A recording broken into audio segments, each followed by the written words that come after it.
With the release of Wuthering Waves, there has been a huge amount of comparisons between the two games. Wuthering does this, Genshin does that. Which game is better? A lot of people are actually quite annoyed at the comparisons, while other people are loving every second of it. Depending on which side you're on anyways. Genshin Killer gets thrown around every video, and I can't figure out if Yinlin wants to tie me up or just straight up murder me. Anyway, Genshin Impact, the giant and gacha exploration games, finally has a competitor in the arena, and while Wuthering Waves will not overthrow the king anytime soon, probably, they are definitely putting up a good fight. Most sane people will just play both games, and those who are hardcore fans of one or the other will continue to debate on which game is better.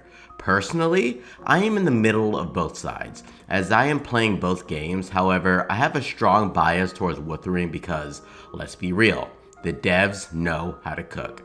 And of course, this is a shiny new platform that I haven't sunk 4 years of my life into just to fail 8 50-50s in a row to get C9 Kuching. What if I told you that the Genshin versus Wuthering conflict is not only a good thing, but it will make both games better? It's crazy to consider how an argument between two communities can bring great results for both games, but at this point, most people are quite civil about it. The thing is, competition is the absolute best thing for both of these games, and I'll explain exactly why that's the case. If you've made it this far, then this video must be entertaining, right? Leaving a like on this video will help keep this channel alive so that I can continue to make both Genshin and Wuthering content for you all. I really appreciate the support. Genshin Impact has stood at the top as the king of gacha games for over 3 years now. They had such a revolutionary launch, along with impeccable timing with COVID, where people could do nothing but actually play the game and get attached. They really did something that was not possible for any other game at the time. A live service game with such high quality was unheard of. Because of this, Genshin has not needed to innovate their game at all. They have stayed pretty much stagnant for such a long time, adding little qualities of life here and there, but the game is pretty much the same as it was on day one. It's just easier to do things now. For instance, you log in, do your daily commissions, explore a bit, collect oculi, do the abyss, pull for characters. It's all been the same concept since day one. They haven't really added any new core mechanics to the game, and they certainly haven't added any new endgame content.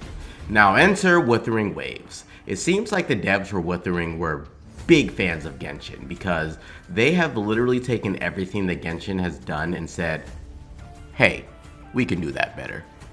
Earlier pity, guaranteed 5-star weapons, unique models, enhanced movement, unique boob sizes, a better shop, a fucking skip button, and did I mention that each of the girls in this game have a different size chest? I am not saying that these are the reasons why Wuthering will triumph over Genshin. I am saying that these were the necessary precautions to stand out and actually have an impact on players.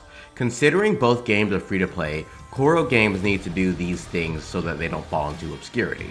This alone will also make Genshin make appropriate changes to their game so that they can keep up.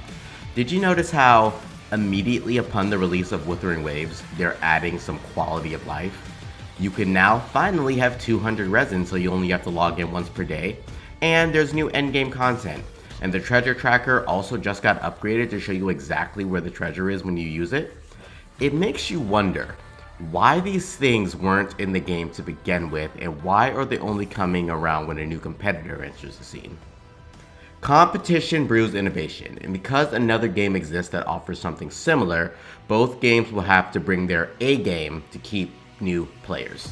Why would you play Genshin if Wuthering Waves offers everything Genshin offers, but better? It's a win-win, as both Koro games and Hoyoverse will do their best to outpace the other, hence creating better quality of life, better events, and a better overall game. If you look at the history of companies, competition is always what leads to the giants taking over. Remember when there were multiple search engines that existed years back? Do you hear anyone saying, yeah, just Yahoo it? Sure, those search engines still exist, but let's be real. Google has taken over as the top search engine, and perhaps even the best email service. They saw their competition and did what they couldn't do. Kuro games know that they have to stand up to Genshin Impact, and so far, they are truly delivering. Just recently, they announced that they are accelerating the release of their update. This is 100% because of Hoyoverse's new game, Zenless Zen Zero. Their release date is June 4th, and frankly, not a lot of people are excited about it. Now, you would think that accelerating their release date may cause issues for the players, but Kuro Games straight up said, nah, we got you fam. They're handing out even more rewards and quote-unquote compensation. 20 crystal solvents or fragile resins for you Genshin players, 5 weapon banner pulls, 10 event banner pulls, and 10k battle pass experience. And not only that, but we get to answer my age-old question, because on June 6th, I will finally be able to get Yinlin and figure out if I'll be a dead man or just tied up for her amusement, if you know what I'm saying. Now, compensation and rewards will only carry the game so far.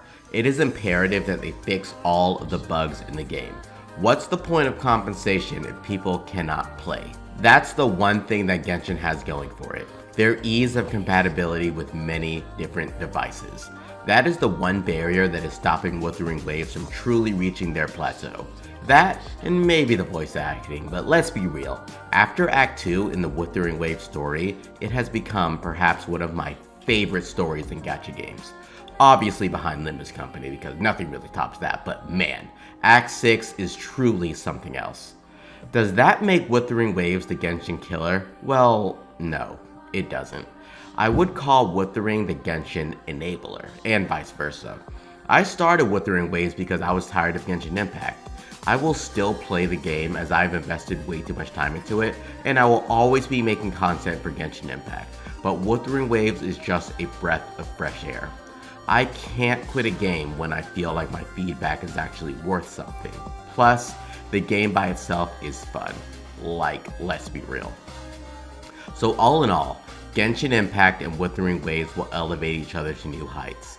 Instead of an internal conflict between both communities, we should know that both of the developers are aware of each other's existence and are taking the opportunity to make their game better.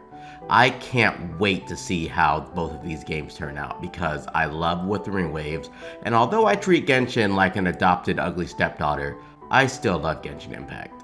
My feedback for the game comes from a good place because I feel like Genshin could and should do better. Hopefully, they're able to get their head out of their ass and step their game up. They've already started to really elevate their game by adding in some quality of life that should have been in from day one, but hey, it's better now than never. Now, for those of you who still think that Wuthering Waves may fail, go ahead and check out this video here. I'd love to hear what you think about this concept. Until next time, Enigma out.